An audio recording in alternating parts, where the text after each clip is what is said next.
تصحي الصبح تبص في المراية وتلاقي حبة جديدة طالعة أو بقعة سودا مش راضية تروح. هقولك على 3 خطوات بسيطة لو عملتيهم 10 أيام بس هتلاحظي فرق حقيقي في بشرتك والناس هتسألك إيه السر.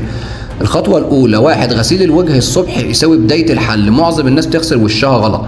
استعملي غسول مناسب لنوع بشرتك، دهنية أو جافة أو مختلطة، واغسلي بمية فترة مش سخنة مرتين في اليوم بالظبط. ده بيشيل الزيوت الزايدة من غير ما ينشف البشرة. الخطوة التانية: ماسك التفتيح الطبيعي. 3 مكونات بس: معلقة زبادي زائد نص معلقة عسل زائد نقطة ليمون. سيبيه 10 دقايق وبعدين اغسليه. الزبادي بيغذي والعسل بيطهر والليمون بيفتح، بس استخدميه بالليل عشان الشمس. الخطوة التالتة: الترطيب زائد الحماية يساوي بشرة نضرة طول اليوم. بعد الغسيل لازم ترطيب، كريم بسيط فيه اوليفيرا او فيتامين اي، حمايه من الشمس لو هتخرجي. اكتر غلطه بتعملها البنات ان هم ينسوا الواقي الشمسي. مش لازم تشتري منتجات غاليه، السر في الاستمرار. جربي الخطوات دي 10 ايام بس وابعتيلي رايك قبل وبعد في التعليقات. لو عايزه جدول عنايه كامله حسب نوع بشرتك اكتبيلي عايزه الروتين، واشتركي دلوقتي عشان تشوفي سر الجمال الطبيعي خطوه بخطوه.